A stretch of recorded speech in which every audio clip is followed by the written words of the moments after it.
What's up, my home seller clients? It's Rex, and in this video, I'm going to show you how to get the extra time you need after you sell your house. If that's something you're interested in finding out about, stick around.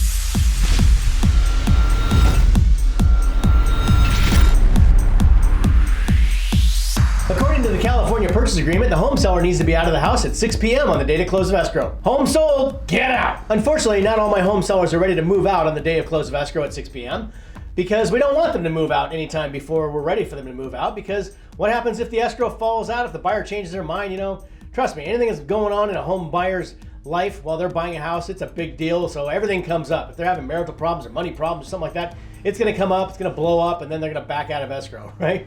So hopefully they've done that long before it ever becomes an issue. But we want the home seller to stay in the house and keep the house looking good as long as possible, because if something happens in a real estate transaction, we want to be able to put that house back on the market immediately and get it resold without any lost time and all this kind of stuff. And we want the house to look as good as it possibly can. If you start moving all your stuff out before we're ready, then and you move into another house, then you maybe have a vacant house, or maybe you got partial furniture, whatever, it's dirty or something like that. Now it doesn't look as good as it did the first time around. So we want you to hang out in the house until we're ready to tell you it's time to move out. And that is going to happen when the home buyer signs off on their loan contingency. That's kind of the last thing they got to sign off on. At that point, once they do it, then there's nothing else for them to sign off on it. They've accepted the property, and if they back out at this point, now it's going to cost them some money, and you're going to get part of their deposit. So we want to wait until that moment, and then we'll say, okay, get out. But until then, we want you staying in the house. How do we get the extra time you need after you sell your home? Because maybe you need a few extra days, right? You need a couple days after close of escrow, but in the purchase agreement, the default is that you got to be out at 6 p.m. at the close of escrow. We don't want that.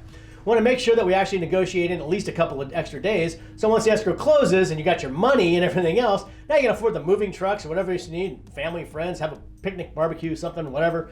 Everyone can come over and help you move your house. Now maybe you need a few extra days, and that's pretty easy to negotiate in. A lot of realtors completely miss this part. They just leave it to the default, and then suddenly at the very end, the seller's like, what, I gotta be out today? And the buyers are there showing up with their moving truck saying, get out. And they're moving in one side as the seller's moving out the other. It's just horrible, big mess. Everyone screams at each other. I mean, I haven't seen that in a long time with our company, but I do see it sometimes, but we don't do it. We'll just make sure we get you at least 3 days. Like, that's usually pretty easy to negotiate in, because that used to be the default a long time ago. So people still are open to that idea.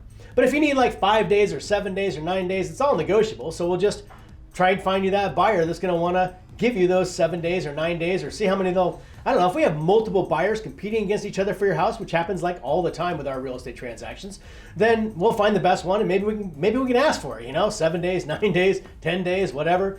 Maybe they'll give it to you. You never know. Now, the banks don't want you living in there for very long. Once the home buyer closes the house, they want the buyer moving in, because they have a owner-occupied loan typically, which means they gotta owner-occupy it. They gotta live in the house, right? So the bank will usually let you slide for a couple of days, but after that, if you go over more like 2 weeks or a month or something, now we're talking a rent back, which means you sell your house to the buyer owns it, now you're renting your house back from the buyer for that length of time.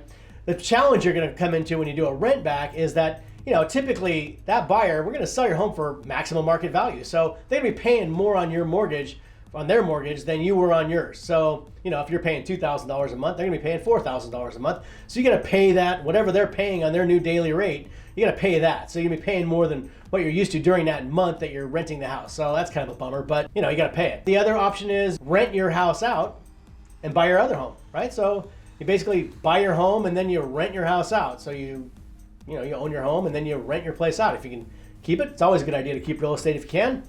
And if you don't need the money for your next house, maybe just go ahead and find your house and then rent it and buy it and then rent your other house. The other way is you could do it the opposite way. You could actually go rent a house and then go find your house. So you sell your home and then go rent a house. And during that time that you're renting, you're out looking and shopping, and maybe the market's slipping or sliding or going down. No one knows where it's going to go, up or down. Pretty typical, right? You never know where it's going to go. It can go up or down 10% overnight. But starting on the slide downward, or maybe you want to sell your house really quick, get underneath the market, get as much money as you can possibly out of the property, go over and rent a house for a while, and then you start hanging out and waiting for the market to start turning back the other way, and then you jump in and buy your home and get a good deal on it. Oh, the other option is a long escrow. Maybe you do a 60 or 90-day escrow, which is possible. It's never a good idea to do a long escrow, because now you got buyers who are, the escrow's not closed, so they might still be looking at other homes while they're in escrow on your home, and that's never good. So you always want to close your escrow as quickly as possible, really. But you can do it, 60, 90-day escrow.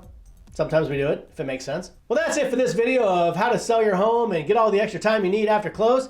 That's something we're going to do for you. So we just are aware of it, and it's part of our checklist, and we'll make sure we get you all the time you need, however you need it, and try and negotiate that in for you. That's it for this one. If you're ready to sell your home, give us a call. We'll see you at your house.